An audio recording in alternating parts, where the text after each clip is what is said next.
I did that. I spent almost 100 Canadian dollars on 8.4 grams of baked powder. Do I regret that? Let's see. Hi, welcome to the Art Hub, a place where sometimes we make a questionable decision. Let me tell you about my biggest beauty splurge this year, Hourglass Ambient Lighting Dragon palette. I actually bought it right before Sephora sale kicked off, and here is why. I have two Hourglass products, a powder and a blush, and I love how they look on my skin, especially the blush. It definitely has a blurring effect, but unfortunately the shade that I have is at night. It is slightly red. It is beautiful, but the shade makes it harder for me to reach for it on a daily basis. Previous Hourglass palettes were either too warm, too yellow, too dark, or too light for me.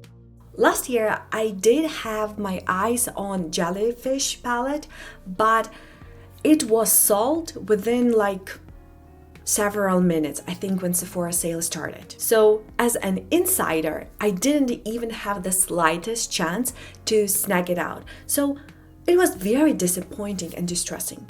This year, though, I was lucky enough to receive a Sephora gift card, and I decided not to risk missing it out again during this sale and get it early. Good thing that I did that, because when I was checking out Sephora website on November 1st, I saw that the Dragon palette and Evil Eye palette were already sold out. So this palette is the lightest in this year's release.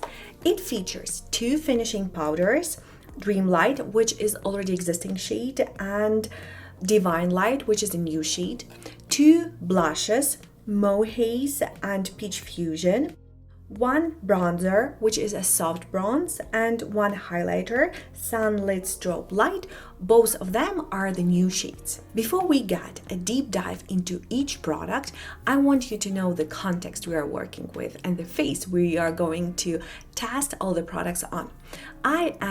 I would say shade 112 in Maybelline Fit Me foundation. I have slightly oily combo skin. My cheeks are on the drier side.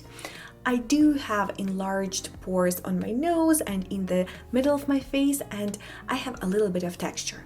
So my main expectations from this palette is that it has blurring, maybe softening effect on my face and detexturizing. I'm not sure if there is a word like this, but I would love it to do that. Let's start with Dreamlight. When I touch it, I feel how smooth it is. It is finely milled, pearlescent powder with soft sheen. To apply it, I usually use a fluffy brush to get this soft, natural glow. Though Dreamlight and Divine Light are distinct in the pan, the difference on the face is very subtle. I would say that Dreamlight is pearlescent white, while Divine Light is slightly champagne with actually translucent finish. Interestingly, both powders have some specks. I would say that Dreamlight has golden specks, while Divine Light has a touch of silver, but it might be just the lightning. Both of them are finishing powders. Actually, the first one in my makeup collection. I never use them to set my face. As for me, they are perfect for blending out or diffusing other products, or giving this soft natural glow as the last step in your makeup routine. For comparison, I applied Dreamlight on one side of my face and Divine Light on the other one. And can you spot the difference? Because for me, it's very hard. Now let's dive into the blushes. Mauve Haze and Peach Fusion. Both are a new addition to my collection because I don't have anything like them. Mauve Haze, despite its name, is actually a mixture of mauve and peach. It definitely has kind of warmer undertones on my skin.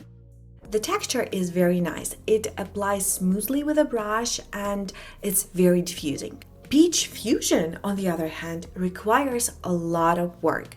You really somehow need to press your brush firmly or use a brush with stifle bristles in order to pick up the pigment. It has a harder baked surface with a marble-like pattern that includes bronzer-like veins.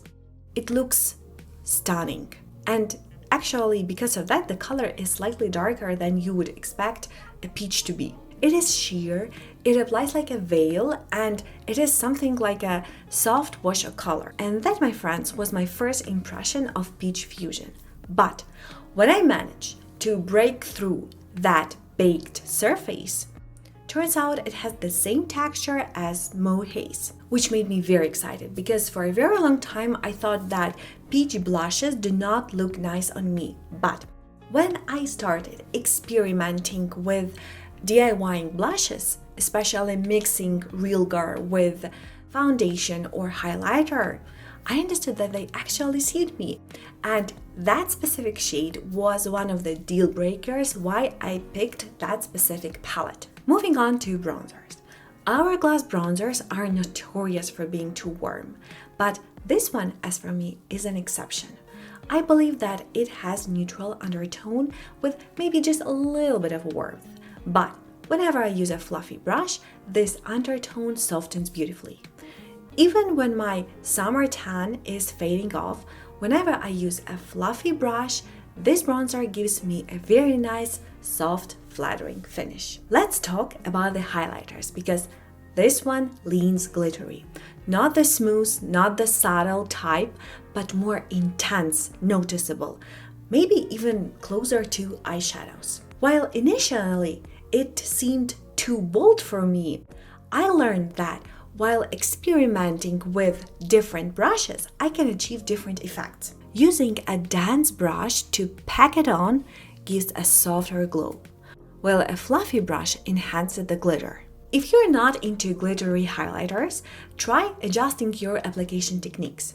Stippling or padding can give you a look that is definitely less intense. If you are into bold pigmentation, this palette is definitely not the best fit for you.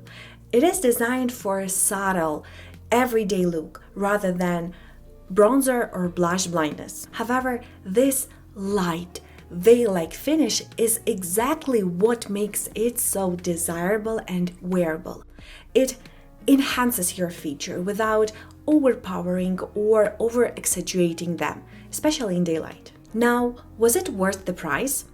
For reference, the mini blush, mini powder, and mini highlighter are 39 Canadian dollars and mini bronzer is 41. So they are totaling in 236 Canadian dollars if you buy them individually. Yeah, I paid 122 Canadian dollars and on top of Sephora gift card. For me, that is a no-brainer steal. On top of that, if you check your Hourglass blush, you will notice that it has 1.3 grams of product.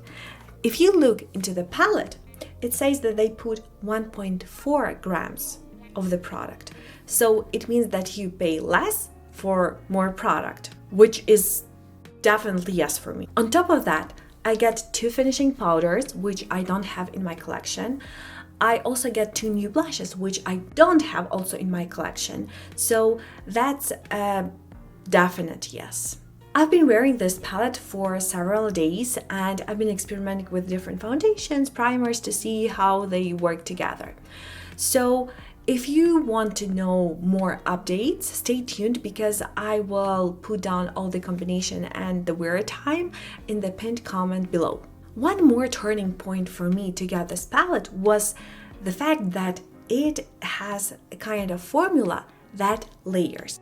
You can build up your blush and you can build up your bronzer to be more glam or more work appropriate, which makes it extremely versatile in terms of the ways you wear it. Also, I just love how polished my skin look when I apply the powders.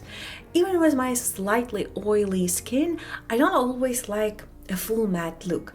I would love to have the possibility to give my face a precise, controlled glow. Moreover, all the shades work harmoniously. You can blend the blush into bronzer seamlessly. And whenever you put a little bit too much, which doesn't happen often, you can diffuse it with the powders. I do know that face powders nowadays are considered a little bit wasteful, but if 5 out of 6 shades work for you and you know how to make 6 shades work for you, why not to pick it up? Have you ever tried Hourglass formula, or maybe you are considering picking something during Sephora sale? Drop the comment section below. Thank you so much for spending your time with me. I'll see you next time. Bye!